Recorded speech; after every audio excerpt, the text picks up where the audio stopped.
Assalamualaikum warahmatullahi wabarakatuh. Perkenalkan, nama saya Bagus Mauliansyah dengan NIM 10 12 167, mahasiswa Prodi Hukum Keluarga Islam. Baiklah, video ini dibuat guna untuk memenuhi tugas UTS Hukum Ekonomi Syariah. Dosen pengampu Bapak Jalaluddin FA SHMH. Baiklah, di sini kita akan membahas materi yang berjudul Prinsip Dasar dalam Transaksi Ekonomi Islam. Oke, let's go, lanjut. Prinsip dasar dalam transaksi ekonomi Islam. Yang pertama itu, ya, prinsip tukar menukar. Nah, prinsip tukar menukar itu ialah transaksi pertukaran kepemilikan dua barang yang objeknya bisa saja sejenis ataupun berbeda jenis dengan dasar yang saling rela antara kedua belah pihak yang saling bertransaksi.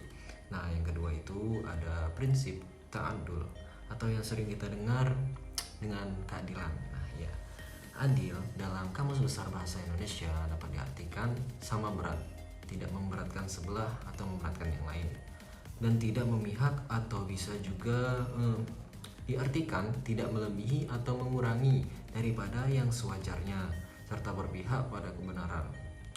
Dalam hadis juga keadilan itu dapat diartikan dengan sifat yang terpatri dalam jiwa seseorang untuk senantiasa bertakwa dan memelihara harga diri. Ya.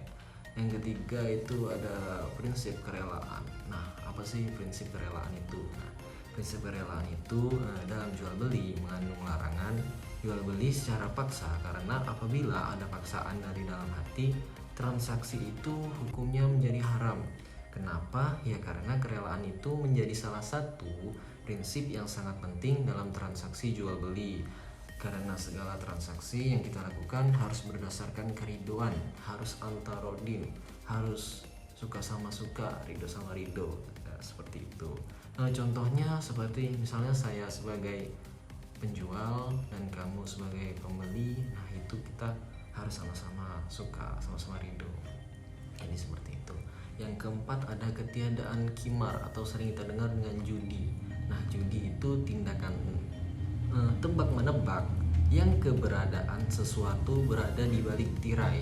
Jadi bila beruntung ya kita mendapat keuntungan, dan bila kita gagal ya hak kita yang kita pasang tadi akan menjadi hak orang lain, kita rugi.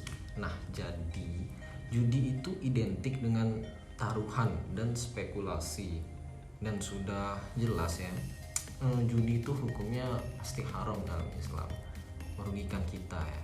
Terus yang kelima ada ketiadaan gharar atau ketidaksengajaan. Nah, gharar itu secara harfiah berarti akibat, bencana, bahaya, resiko, dan banyak lain sebagainya. Dalam Islam yang termasuk gharar ialah semua transaksi ekonomi yang melibatkan unsur-unsur ketidakjelasan, penipuan atau kejahatan. Jadi seperti itu. Kemudian yang keenam atau yang terakhir itu ada ketiadaan riba. Riba itu secara bahasa berlebihan. Sedangkan pengertian riba menurut istilah atau terminologi ialah kelebihan atau tambahan pembayaran dalam hutang piutang, yang mana jual beli disyaratkan sebelumnya tadi bagi salah satu dari dua belah pihak tadi yang sudah membuat perjanjian. Misalnya saya punya meminjam 1 juta, terus saya mengembalikan 1,5 juta. Nah, itu yang namanya riba. Itu yang tidak boleh. Nah, itu yang diharamkan dalam Islam. Tetapi misalnya saya mencicil membeli motor dengan cicilan uang diganti barang, itu boleh.